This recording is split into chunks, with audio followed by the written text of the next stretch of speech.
morning, everybody. Thank you for coming. The Tories and Labour have wrecked the public finances. Reform UK will restore them. For decades now, the Tories and Labour have suffocated the British economy, wasted billions of pounds every year prioritising foreign citizens, giving us the most expensive energy costs in the world, and raising tax as a percentage of GDP in this country to the highest levels since World War II. Let's talk about the Tory record. They claim to be the party of fiscal responsibility, the ones who help us live within our means. They managed to run a deficit in every single one of their 14 years in power. They managed to triple the national debt and make everyone miserable in the process. And they blew up people's mortgages for good measure. Labour are just as bad. According to Capital Economics, Rachel Reeves is raising taxes on British people, post the budget that's coming, at a faster rate than any chancellor in 55 years. Unemployment in this country is already at a 4-year high and trending higher, and that's to say nothing of the millions who are not in that number because they're not actively seeking work. And inflation remains sticky at 3.8%, well above the target rate for the Bank of England, which is why so many in this country are struggling with the cost of living. The cost of living is intolerable. The prices in the supermarket seem to go up seemingly on a weekly basis. We have rents going up all the time. Mortgages never seem to get any cheaper, and don't even get us started on energy bills, which people are petrified to even open. And speaking of energy, this country has the highest industrial energy costs in the world. There is not an example on the planet of a high-growth economy with the kind of energy prices Britain has, nor have there ever been, nor will there ever be. So, the political class are running this country's economy off a cliff. Britain is headed for economic catastrophe unless we urgently change course. And that's not just me or Nigel saying that. The warning lights in terms of sovereign debt are already sounding and are already flashing, and the alarms are sounding. The 30-year borrowing costs for the United Kingdom in terms of gilts are already not far off multi-decade highs, and seemingly every week we hear of another global multinational that is pulling investments from the UK. As Prime Minister, Nigel Farage will restore the public finances and restore and revive confidence in the United Kingdom. You know, despite the best efforts of the political class, we still have an awful lot going for us in this country. 3 of the top 10 universities on the planet are here on these little islands. We have more than our fair share of brilliant people in this new era. We also have millions upon millions of strivers and grafters, men and women who set their alarm clocks before they go to bed and rise early in the morning to go to work. And I promise you this, as Prime Minister, Nigel Farage will be their champion. So, without further ado, please let me introduce you to the leader of Reform UK, Nigel Farage.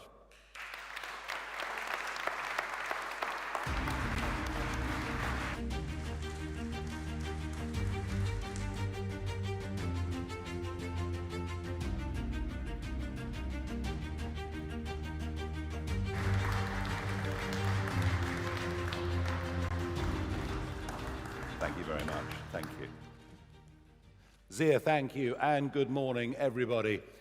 Another depressing budget hoves into view, another tax-raising budget, another budget that doesn't have the courage, the guts to cut public spending, and I think the level of pessimism amongst businesses, amongst savers, amongst those that have assets of any kind has not been lower in modern times. I think for some years we've actually been living under an illusion we've not been prepared to face up to just how much of an economic mess we're genuinely in. As we slip down the global league tables, we kid ourselves. Well, it's okay. We've got GDP growth. But there wouldn't have been any GDP growth over the course of the last few years if it wasn't for mass migration on a scale hitherto never even contemplated, and of course, excess government borrowing. That is all that has kept GDP figures up. And indeed, I think we can argue very strongly that on an individual basis, mass migration has made the average Briton poorer. You take a year like 2024, a record level of people coming into the country, and GDP per capita falling. And of course, the productivity problem, well, there's nothing new there. We've been suffering from poor productivity going back for the best part of 20 years. We convinced ourselves that by importing masses of cheap, unskilled foreign labor, that somehow that would be good for our economy. Well, it was good for the wage bills of big companies in the short term, but catastrophic when it came to training and education for our own workforce. And when it comes to the public sector, who still seem to be hooked on the idea that working from home somehow is good for productivity, well, we see the disastrous results, and this is something that Danny Kruger, on our behalf, has started work on already. But the one subject we really don't discuss, at least the Conservative and Labour parties don't discuss, is the level of national debt. In fact, even last week, the leader of the Conservative Party was saying, in office, we cut the deficit for 14 years. Well, cutting the deficit is a very different thing to cutting debt when you're still running borrowing in certainly at peacetime levels, unlike anything ever seen before. They may try to wash their hands and run away from it, but our national debt increased by over 2.5 times during those 14 years. And now it's accelerating. Now it's accelerating in the most extraordinary way. The OBR predictions for the year going back just before the general election was that we'd borrow 77 billion in the year. That estimate is now 130 billion and rising with each and every month. Our debt has risen faster than any other comparable Western country. In fact, in the last 20 years, our debt-GDP ratio is up by nearly 60%. We are doing worse on debt than any of our competitors, and that includes Eurozone countries who are in other deep, deep trouble.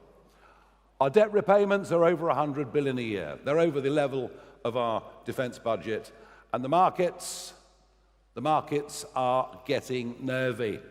We've seen this with 10 and 30-year gilt yields. In fact, I think my own view is that in 2 budgets' time, the markets will actually force the Chancellor into what will be a genuine austerity budget, at which point the left in the Labour Party won't buy it, and it's why I still stand by my prediction that there will be a general election caused by economic collapse that will happen in 2027.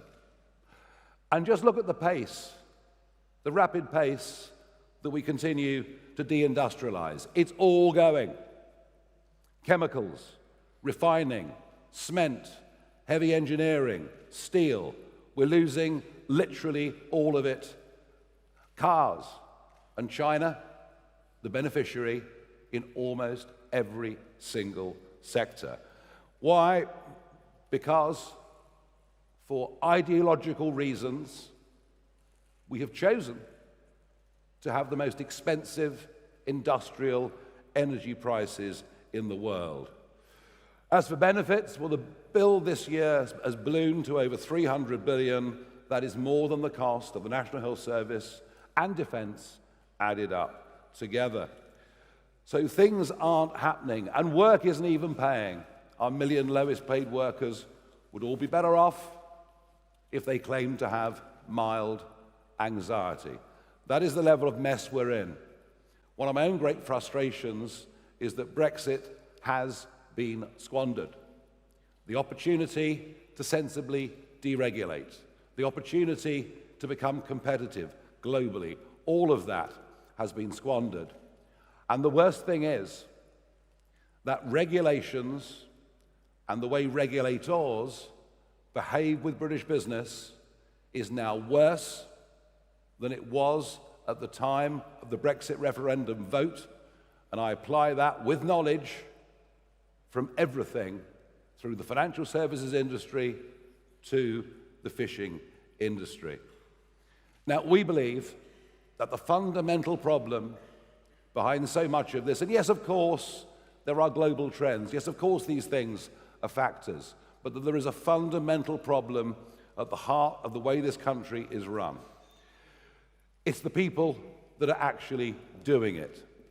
We're run by a group of human rights lawyers, not entrepreneurs. Virtually nobody on the front bench has ever taken a risk, ever borrowed money, ever set up a business, ever had to meet that monthly or weekly, depending what you do, payroll. There is no understanding at all the disconnect between the conversations in Westminster and, frankly, in much of the media too, and what is happening in the real economy is a gaping chasm. Well, I have to tell you, it's even worse when you think about who runs the departments. Oh, let's put a minister in charge of railways, shall we? They can oversee HS2. They've never worked in railways. They've no knowledge of railways. They haven't got a clue what they're doing. And yet, we managed to have 18 rail ministers in the space of 14 years. And this applies in department after department. People whose only qualification is to be a member of Parliament. As if that's enough. As if that's enough to give a lead, to give a guide over all the things that really matter in our life. Now, if we had a Parliament made up of more experienced people from a broader range of life, that might be okay. But the current convention that both parties stick with just simply doesn't work. In fact, frankly, you think about it, it really is a farce, isn't it? You're put in charge of a big department, and then after 14 months, when you've just about got your feet under the table, Keir Starmer, or whoever else it might be, decides to reshuffle you. And so my promise is that reform will not just think differently, but reform will do differently. We will sweep away these outdated conventions. We will become the most pro-business, pro-entrepreneurship government that has been seen in this country in modern times. We'll bring into government, as advisors or ministers, people with real business expertise in their own sector. And we will signal what we hope and believe and what we know we need to be a change of attitude in this country. A change of attitude towards hard work. A change of attitude towards making money. A change of attitude towards success. And I would like to think this would begin in our schools, that we'd have more national champions, that we'd take people who'd come from nothing and become successes and make them heroes, make them role models for younger people to follow. Because believe me, that is very, very badly needed indeed.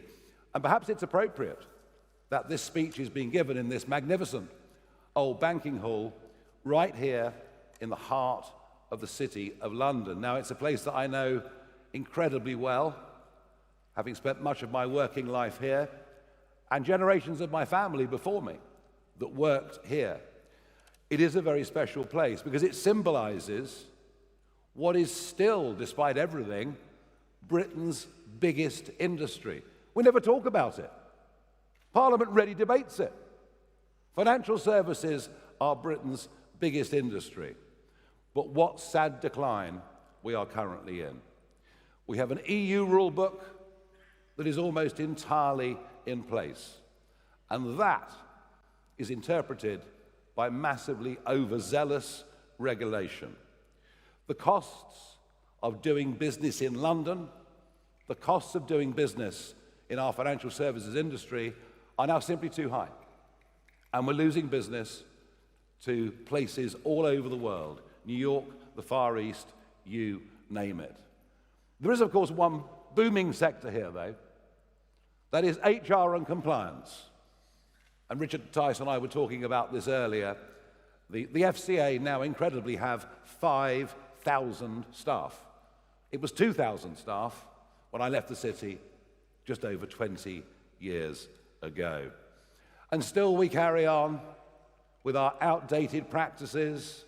We still have stamp duty on share transactions and wonder why IPOs and stock trading in London is in such serious state. We have an FCA keen now to push a diversity agenda, as if diversity in the city is what matters. Well, when I worked here, it didn't matter what religion you were. It didn't matter where you came from. It didn't matter what class you were. It didn't matter what color you were. When I worked in the city, it was based on, are you good enough? It was based on being a meritocracy. And that coincided, I think, with London being at the most dominant position in financial services that it's been certainly in modern times. And then we have the banking industry. Not necessarily always been my favorites over the course of the last few years. But they, of course, are forced to implement 4 major European Union money laundering directives. All, of course, put in place with the very, very best of intentions, but that has led to the debanking of hundreds of thousands of individuals and tens of thousands of businesses across this country through no fault of their own, at the same time as the Turkish barbershops proliferate along with the cash car washes right across our country. Our regulators are using sledgehammers to miss the nut. It's just not working. And with the banks not able to act as they should, it's led to the growth of secondary lending, that market exploding, and something which I predict will come back to bite us very, very hard, as it did decades ago. And we've totally ignored the whole new world out there. Folks, it's happening. We're being left behind.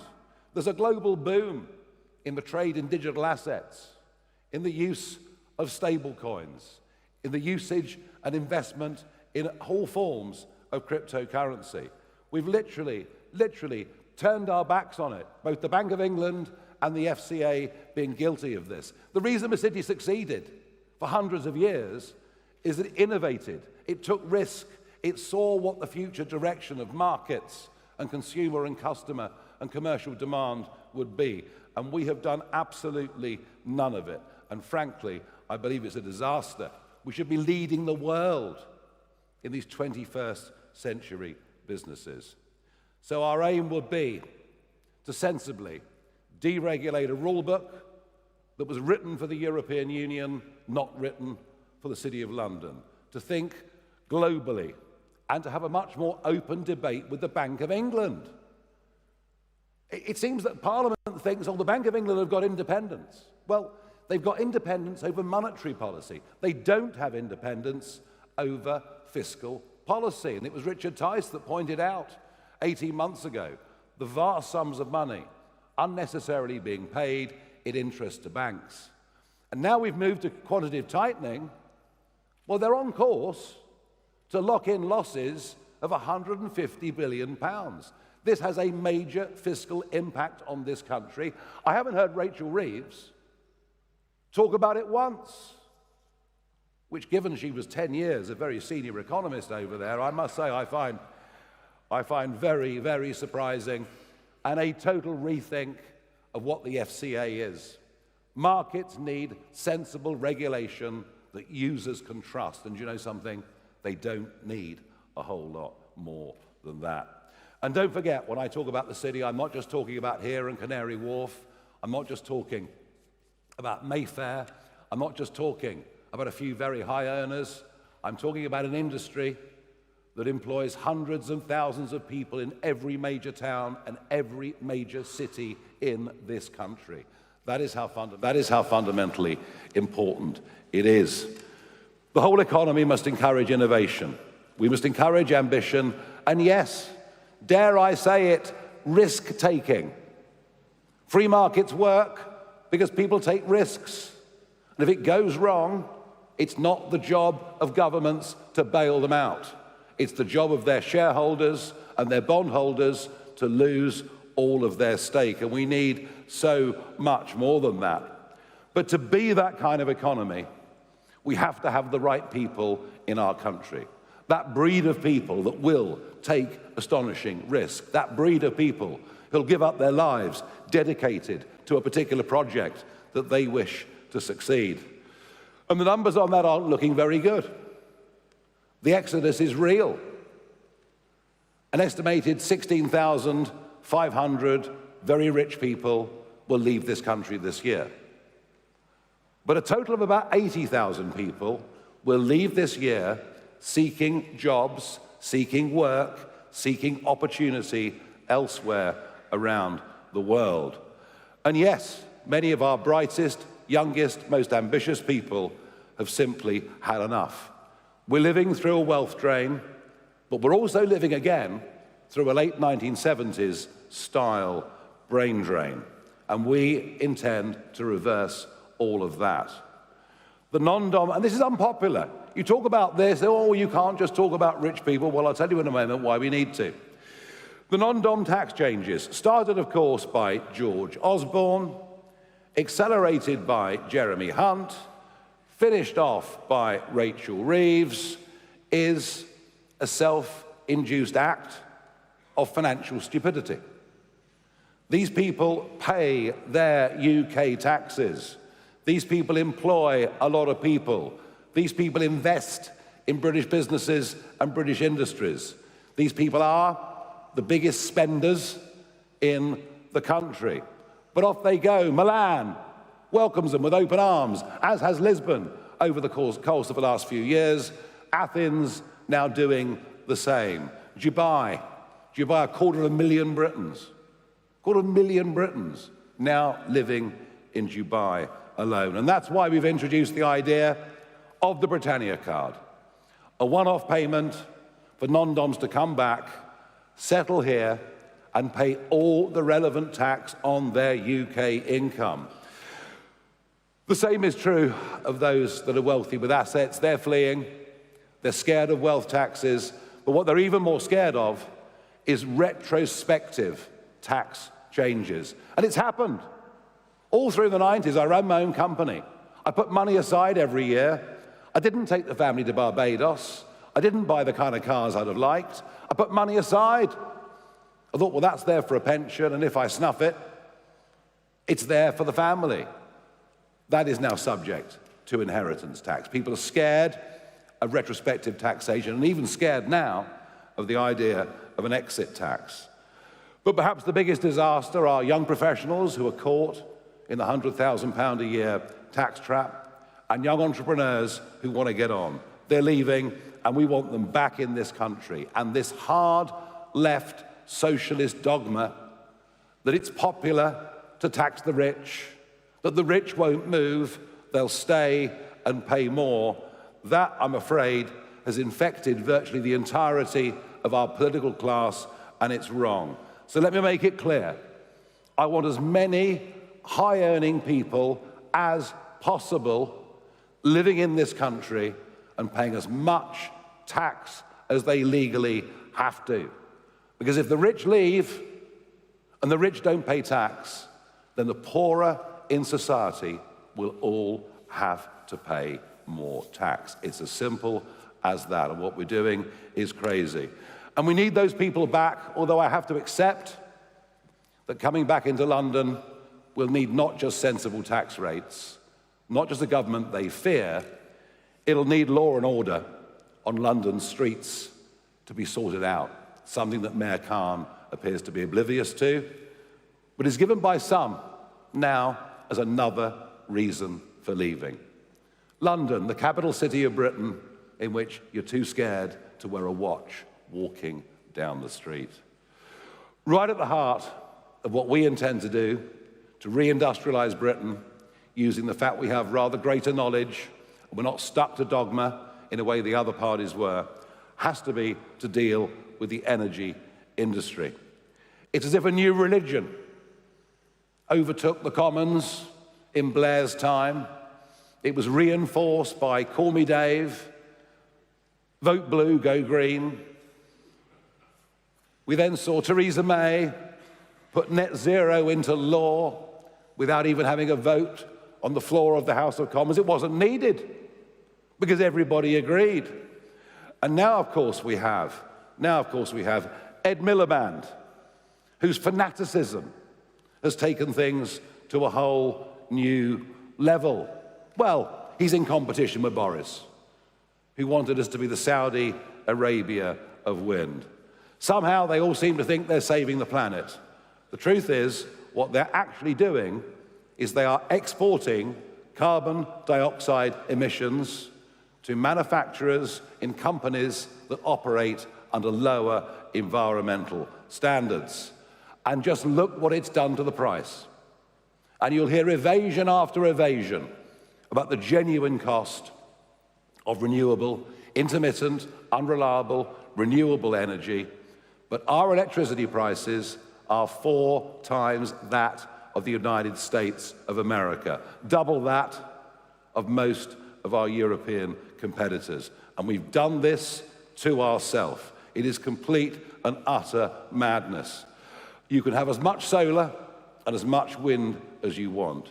But frankly, the grid that we have, without spending 2 to 3 trillion pounds updating it, cannot cope with that intermittent energy, which is why we now pay wind turbines to turn off when there is too much wind.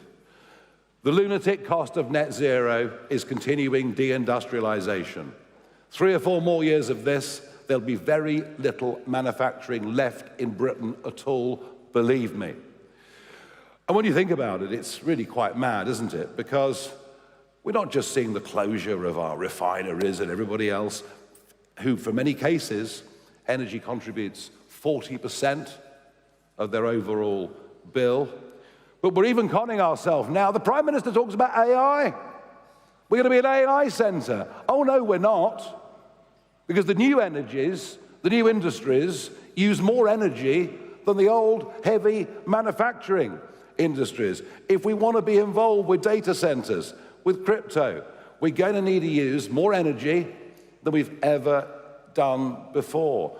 And even with this massive amount of expenditure that we've put through subsidy and much else into wind, for example, there were days in January this year when we were importing 25% of our energy, and it was coming from Norway, across the other side of the North Sea, and it was coming from Belgium and from Holland. At some point on the current course, energy won't just be expensive, but the lights actually will go out. So we will scrap all net zero subsidies. We will bring down the cost of energy. We will get rid of the insane North Sea taxes put on by Jeremy Hunt and then a bit added on the top by Rachel Reeves. Let's get the North Sea operating. Let's have a look at some of the new onshore gas fields that have been found in this country. That will produce tens of thousands of well-paid jobs. And we've given notice already to the renewables industry that the current insane AR7 round of wind auctions, where it would appear that Ed Miliband is happy to lock in for the next 20 years prices that are 30, maybe 40 or 50% higher than the current already exorbitant price. We've given notice to those companies that if we're in government, we will scrap those contracts. Longer term, we believe as a party in nuclear energy, but not the way the current non-businessmen and women in government and our administrations administer it. Just have a look at Sizewell, have a look at Hinkley Point, have a look at ballooning cost, have a look at time delay, and look to South Korea. South Korea do nuclear energy with no concessions to safety at 25% of the cost that the British do. Yes, there'll be obstacles with planning and much else, but we absolutely have to do this for our future. Our current politicians are not good enough. Our current politicians don't understand business. Our current politicians don't understand money. Just look at the continuing farce of HS2 to understand just how useless they really are. And we will, if we win that next election, bring in seasoned professionals, good not just at managing money, but with expertise in their own industry. We will bring in private sector specialist knowledge. Of that, there is no question. And generally on business, and I saw this in Brussels, and I'm seeing this too in Westminster, that government only listens to big business. It only listens, in fact, in most cases, to multinationals that aren't really British companies at all. They're the ones that have the ear of business. I guess they're the ones that provide the tickets for Wimbledon, the dinners, and all the rest of it. There is a huge ignored sector in this country, a sector who are the genuine engine for growth in the UK economy, a sector we cannot do without if we're to turn round the current dismal state of the British economy. They are rarely talked about. They are ignored, but they are put upon. Just think of the 30% increase that Mr. Hunt brought in for corporation tax, stifling reinvestment. Just think of this government saying their annual returns now must be quarterly returns with added bureaucracy and added costs. Yet the completely forgotten part of the British economy are the 5.6 million men and women that run small businesses, act as directors, or organize their lives as sole traders. They feel unwanted in almost every single way, and yet they're really important. 60% of employment in the private sector is provided by those 5.6 million small companies. They've been hammered by national insurance rules over the course of the last year, especially those working in hospitality and sectors such as that. And they are embattled by IR35 regulations designed by the Treasury and weak Conservative chancellors who assume that everyone out there who isn't working for a big firm is some kind of crook. Well, I'm sorry, but the IR35 rules are ridiculous. They're stifling innovation. They even drive some in their 50s just to throw their hands up and go into early retirement. We will be the party of small business. We will be the party of risk takers. And look, there is a fundamental, I think, misunderstanding in many, many ways about what business really is. It's as if, well, you're either for business in politics or you're for the worker in politics. It is a fundamental misunderstanding, frankly, at every level. Thriving businesses are good for their employees. And something that I don't think anybody on the front benches would even understand is that small businesses very often treat their employees as well as they would treat their own family. You know, I went through times of having to pay monthly payroll when my staff were earning a lot more than I was. But I wouldn't for a minute want to jettison any single one of them, but hold tight and wait for better times. And we are on the side of working people. We are the party of Alarm Clock Britain. And we want people who are out there working to be genuinely better off working than they are on a whole range of benefits. And it's perhaps on benefits as much as anything else that I was keen to do this speech today. There seem to have been several misunderstandings as to where reform stands on benefits, as if we are the party that will throw around the money like confetti, based, I think, around my comments on the two-child cap and removing it. Now, no one actually listened to what I said. I mean, this happens, I know. But what I said was, we should remove the two-child cap for British working couples. And what I meant by that is for lower-paid couples who are both working, the cost of childcare is exorbitant. It's a disincentive for having more children. It's a disincentive for going out to work.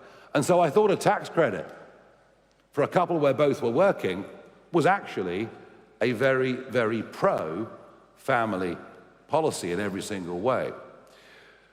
We have already announced cuts to welfare spending, but no one seems to have noticed. So let me use this opportunity to reiterate where we are this morning.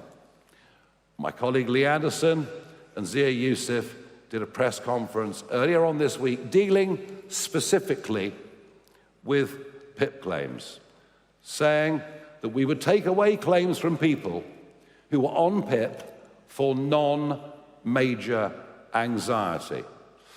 That policy alone, given the daily, weekly, monthly rate of new sign-ons, that policy alone would save us $9 billion a year by 2029 under current predictions. And in fact, all disability claims will have to be dealt with in person. All disability claims will have to be reassessed. There'll be no more Zoom, 5 or 10 minutes on a Zoom, and be signed off with some sort of malady. And there'll be no more family GP feeling pressured into signing people off. It'll all be done by independent third party. And you don't think this matters? Well, just think about this. There has been a 50% increase in disability claims in Britain over the course of the last 5 years. We are over-diagnosing many of these things, and in doing so, throwing young British people onto a scrap heap marked victim and replacing what they could be doing by cheap imported foreign labour. It is madness, and I would further point to the Boris wave. Indefinite leave to remain that begins to kick in very, very shortly for 1 million or more people who are in this country who will be able to claim benefits for the whole of their lives and to bring in dependents as well. There are some think tanks that estimate this particular cohort could cost up to £200 billion over the course of their lifetime. So in terms of benefit cuts, I think we've just proposed the biggest benefit cuts you've probably ever heard any government do, and I will make this absolute promise. We will substantially cut the benefits bill. We will reduce the size of the public sector. We will look, as we've already started, at public sector pensions, which are a massive liability, and from the early work that Richard has done, we can see these funds are paying fees that are way out of line for what should be appropriate and being badly mismanaged. On the cost of living, we will cut people's energy bills. Now, Keir Starmer said he'd cut them by £300. They're up £285. And if Mr. Miliband's wind plan comes in, we'll have locked in higher energy for decades to come. We reckon sensibly we could cut £165 per annum off everybody's electricity bill. But it's in the area of population explosion, it's in the area of mass migration where perhaps we can help a lot. A move towards net zero population increase through migration would ease pressure on rents. It would ease pressure on house price affordability. And we will commit to the biggest building program of genuinely affordable housing in this country that has ever been seen. Our young people deserve nothing less. So look, we will cut spending. We will encourage growth and entrepreneurship. We want to cut taxes, of course we do.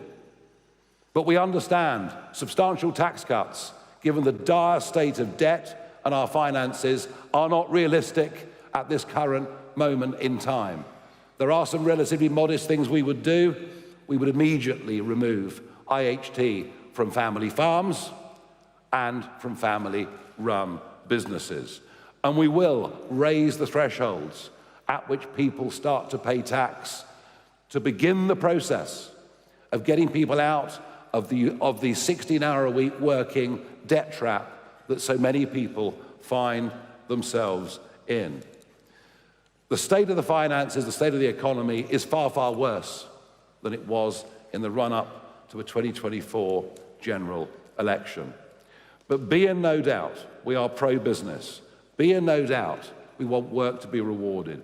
Be in no doubt, we will do everything we can to bring back confidence and to bring back a change of culture around work, money, and success in this country.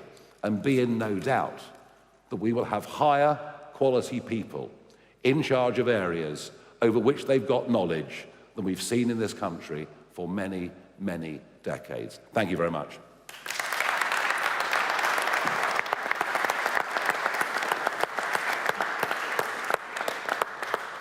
Okay, I'm going to take a few questions. The first one is Harry Farley from the BBC.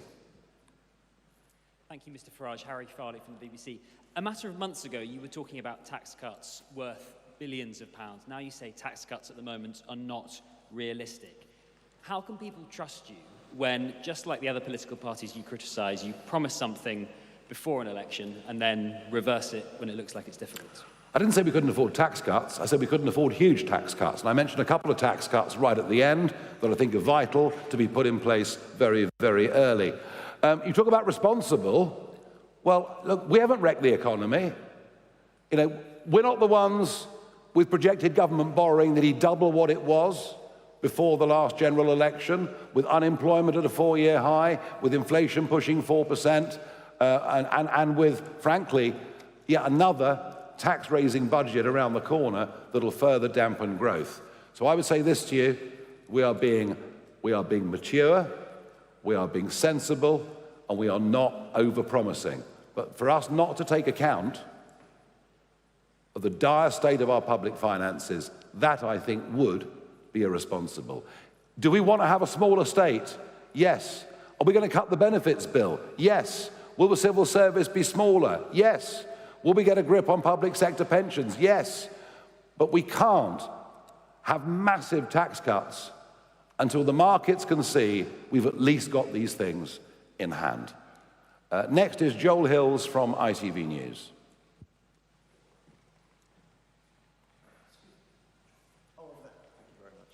Hello there, Joel Hills from ITV News. You share Richard Tice's concerns about the affordability of public sector pensions. Is your message to teachers, to police officers, to NHS staff, that if they vote reform at the next election, you will cut their pensions? No, what I said was what we discovered so far through local government, and by the way, you'll be hearing much more about the massive savings we've made through local government out through this country as we come up to the 6-month anniversary of being in charge of 10 of those counties. What we discovered, and this is through, a fairly brief look at the way that the pension funds are run at a county level, is they are paying exorbitant, and I mean exorbitant, fees to the pensions industry, which of course cumulatively over a 25 or 30-year period adds up to a very large chunk of the money, and we believe they're very badly administered. Our ambition is to make sure they save money and deliver better value. And you're going to hear more about this because Richard Tice will be giving a major speech at Bloomberg later this week, which will address this and many other issues. Thank you. Sam Coates, Sky News. Thank you, Mr. Farage. You are the master of political reinvention. I mean, we've had Brexit Nigel and trade union Nigel and small state Nigel and nationalisation Nigel. They line up like Barbies on a toy shelf. Today we've got fiscal responsibility, Nigel. Why should we trust that this Nigel Farage survives to and beyond the next general election when stuff gets jettisoned, when priorities change and political winds change? I haven't jettisoned anything. I believe in pretty much the same sort of things I believed in 30 years ago. The difference to that is I now understand more than I did the role of the state in strategic industries. You know, it's why Richard and I went to Scunthorpe, but if we hadn't gone to Scunthorpe, there would be no primary steel being made in Britain today. Have I adapted over 30 years into believing that the country needs an industrial strategy? Yes.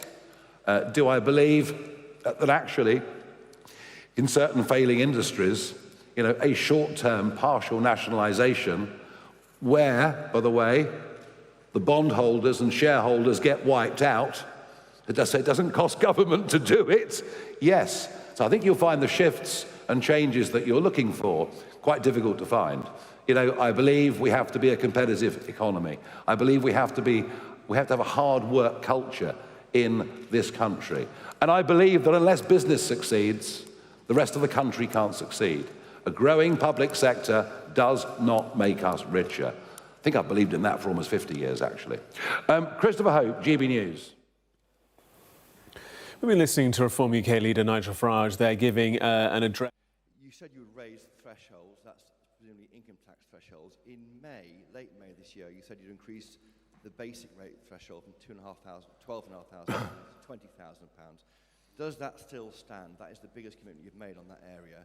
And secondly, you haven't mentioned the pensions triple lock. You want to cut spending.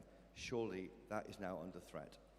Okay, you know, on thresholds, bear in mind that from 1988 until the end of Tony Blair's time in office, 1.5 million people paid 40p or more.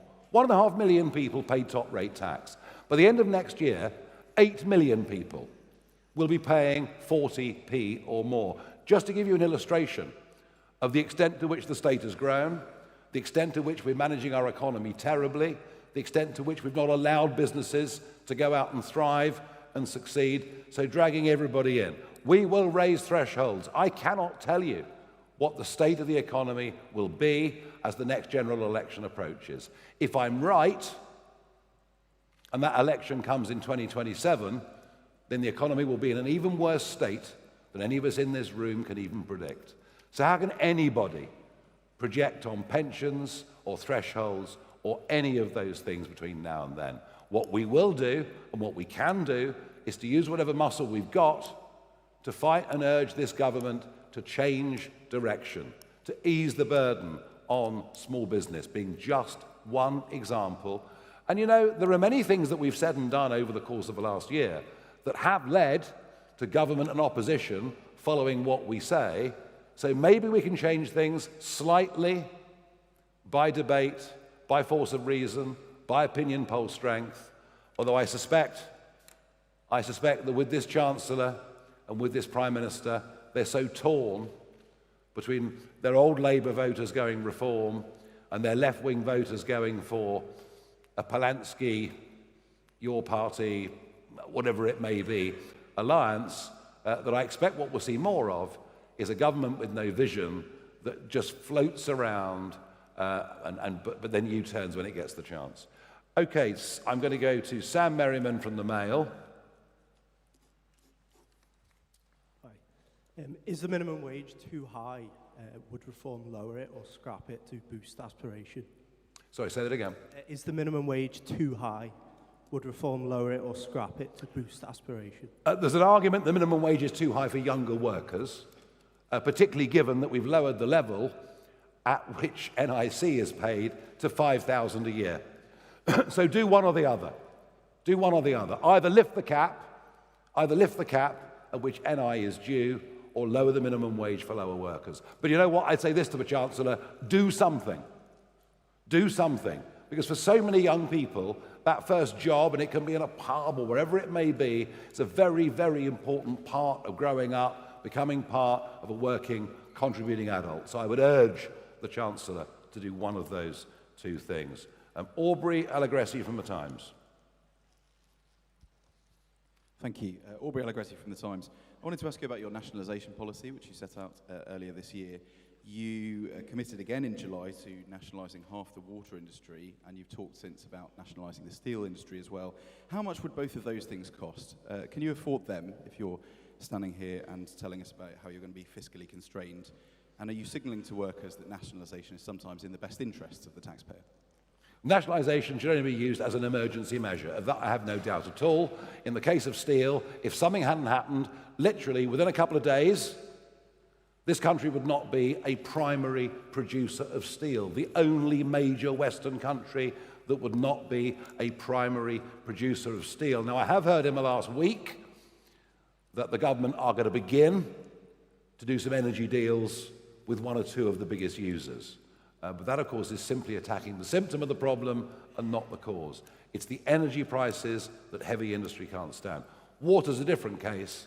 That's Thames Water, who have lost all credibility morally and financially. And our plan was, as I say, it wouldn't cost us anything. We'd wipe out the shareholders and look for new partners. Okay, Ryan Saby from The Sun. Thank you. You talk about being pro-business and also pro-worker. Where do you stand on employment rights legislation? Would you scrap it? Would you water it down, especially when business says that the government estimates say it will cost £5 billion? I said earlier on that government only listens to big business. And can very big business absorb the cost, the increased burden of the Employment Rights Act? Yes, provided it damages their small and medium-sized competitors. And that's the point. The more you regulate, yes, it'll cost big businesses, but if it bankrupts their competitors, that's great as far as they're concerned. But not as far as the economy is concerned, not as far as choice is concerned, not as far as innovation is concerned. So look, the idea that the employment rights legislation should apply to a company with 3 employees, you have to start asking yourself a question. Who's that good for?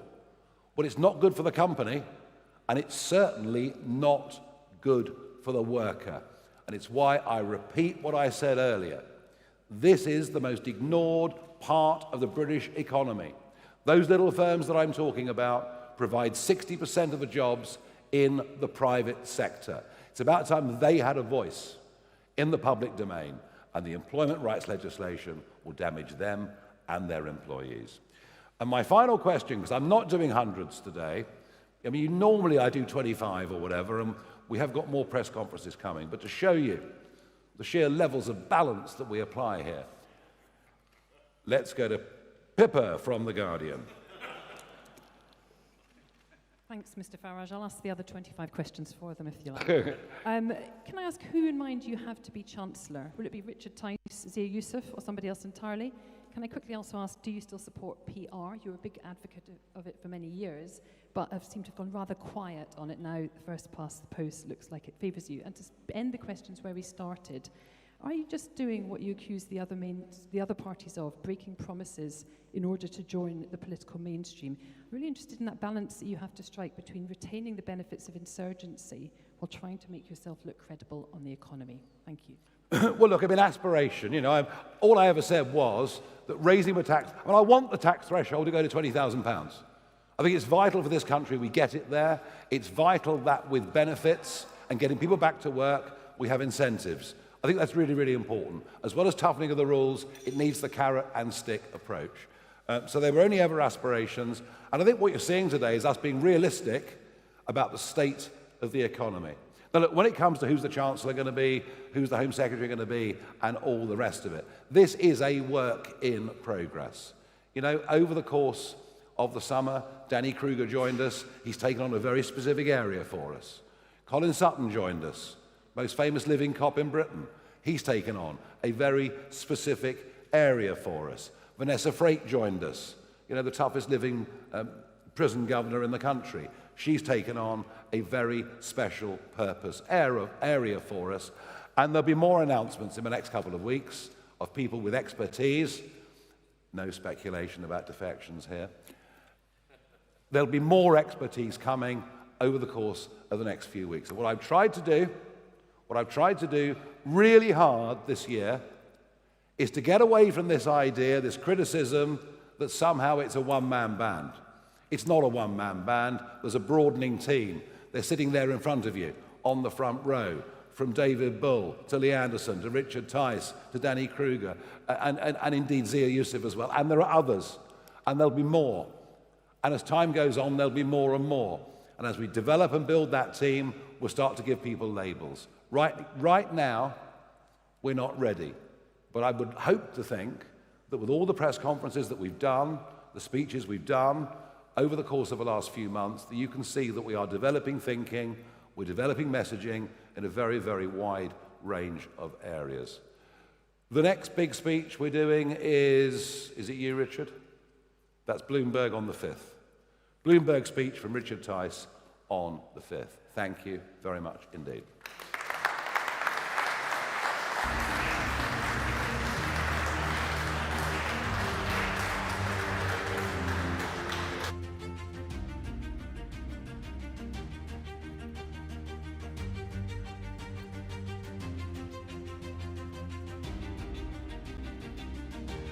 It is 12:17. Gareth Barlow with you. Let's talk about, in the past hour, the Reform leader Nigel Farage setting out his party's economic policies. He's confirmed that the two-child benefit cap will be scrapped for lower-income families and predicted an early general election in 2027 because of economic collapse. Let's bring in our deputy political editor, Sam Coates. Sam, it's quite the statement. So welcome to the banking hall, which is opposite the Bank of England at the heart of the city. Quite a remarkable event in some senses. Nigel Farage, what he's doing today is recalibrating a little bit Reform UK's economic, financial policy in order to hopefully create something that resonates more and is a bit more bomb-proof from some of the attacks that it was facing. At its heart, the Reform UK's pitch is that they're not going to be a party of big spending because there is potentially an impending crisis in the UK public finances, given debt levels are so high and public spending needs to be brought under control. He's not saying no tax cuts in the near term, but he's saying minimal tax cuts in the near term, potentially a little bit of income tax relief for people, but not much more than that, because he says simply the country cannot afford it. He's trying to create a big dividing line with the Tories. He thinks that Kemi Badenoch's big promises over the conference season, such as the entire abolition of stamp duty, were a mistake. But there's also, arguably, ironically, a dividing line with himself and the manifesto that Reform UK put at the last election, and that's what I asked him about. You are the master of political reinvention. I mean, we've had Brexit Nigel and trade union Nigel and small state Nigel and nationalisation Nigel. They line up like Barbies on a toy shelf. Today we've got fiscal responsibility Nigel. Why should we trust that this Nigel Farage survives to and beyond the next general election, when stuff gets jettisoned, when priorities change and political winds change? I haven't jettisoned anything. I believe in pretty much the same sort of things I believed in 30 years ago. The difference to that is I now understand more than I did the role of the state in strategic industries. It's why Richard and I went to Scunthorpe. But if we hadn't gone to Scunthorpe, there would be no primary steel being made in Britain today. Have I adapted over 30 years into believing that the country needs an industrial strategy? Yes. Do I believe that actually, in certain failing industries, a short-term partial nationalisation where, by the way, the bondholders and shareholders get wiped out, it doesn't cost government to do it? Yes. So I think you'll find the shifts and changes that you're looking for quite difficult to find. I believe we have to be a competitive economy. I believe we have to have a hard work culture in this country. And I believe that unless business succeeds, the rest of the country can't succeed. A growing public sector does not make us richer. I think I've believed in that for almost 50 years, actually. So Nigel Farage there saying that his ideology remains the same, but completely up front, he thinks he is evolving as a politician. I have to say there's some pretty bold things on the table. He's talking about reworking the relationship with the Bank of England to bring what it does in some areas more in line with government priorities. He's talking about big changes to the benefit system as well, and talking about the dangers of over-regulation. Sounds a little bit more like he wants to take Britain towards that idea of Singapore on Thames, a lower lower regulation, lower tax centre on the edge of Europe. The crowd was interesting. There were figures from business, from firms like TikTok. I saw 4 ex-Tory special advisors in the audience, all now working for lobbying and consultancy firms. Business is listening here in the heart of the city. Over the weeks and months, we'll find out whether they like what Reform UK have got to say.